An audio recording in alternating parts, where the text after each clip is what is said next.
Matthew Ames used to be an executive in the energy and resources sector, and his life changed a couple of years ago in June 2012.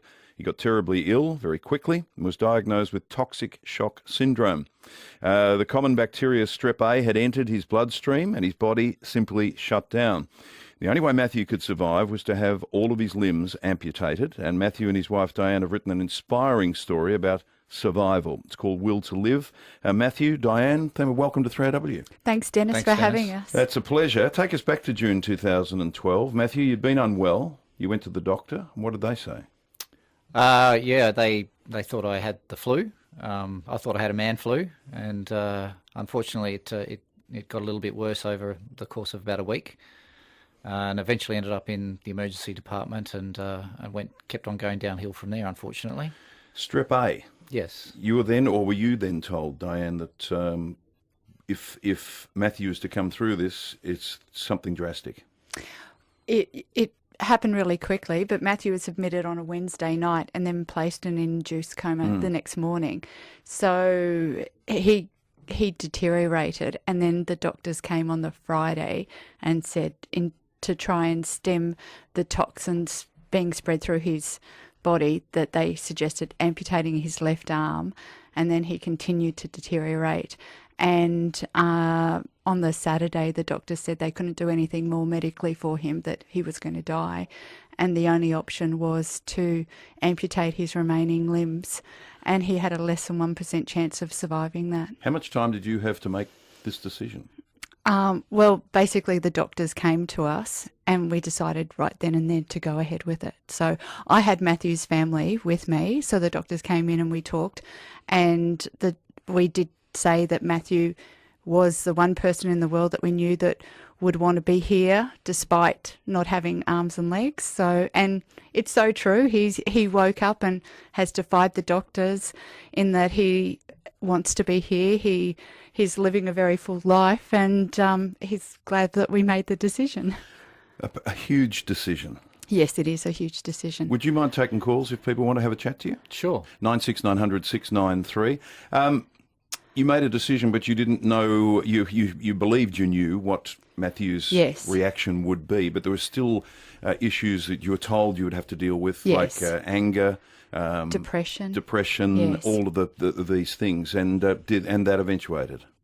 But not like it could have.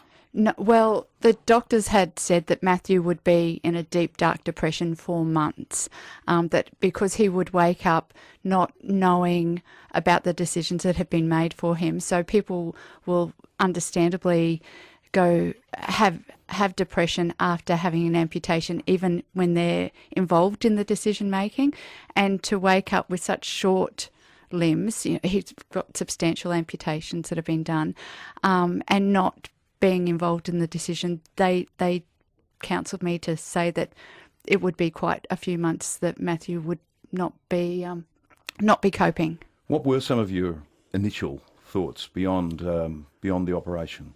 When you were starting to improve health-wise? Yeah, when I woke up,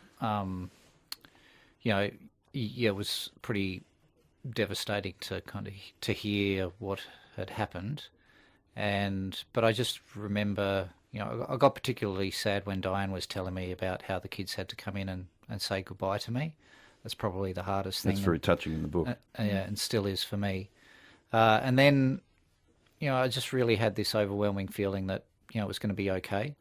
It wasn't so much what was said, but just the fact that, Diane was still there, and I just knew in my heart that we were going to be okay. And, there are days I get sad, and there are things that I obviously grieve for that I, used to be able to do that I can't necessarily do anymore. But, I think it's important not to stay in that place, and I tend to be able to find a way to get out of that.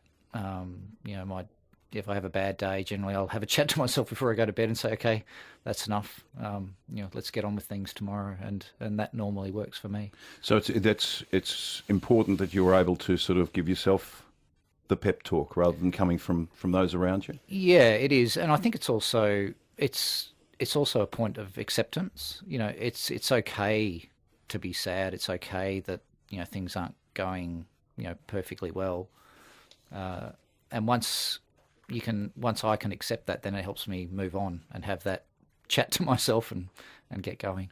I guess once you did start to improve and sort of come to terms with it all, the fact that you have a lovely wife and beautiful kids would give you a reason constantly. Oh yeah, it's amazing, and I think particularly having 4 young kids, they're fantastic, and they don't give me a break at all. They expect me to really keep up with them, and if I'm in pain, the age they are, it's understandable they're kind of not focusing on me, which has helped me not focus on myself as well, and just keep going for them, which has been fantastic. And having Diane there with me has just been amazingly positive. Diane, you're a very special woman.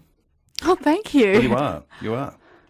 It's I'm getting emotional, but to have that support is very special. Thank you very much. Talking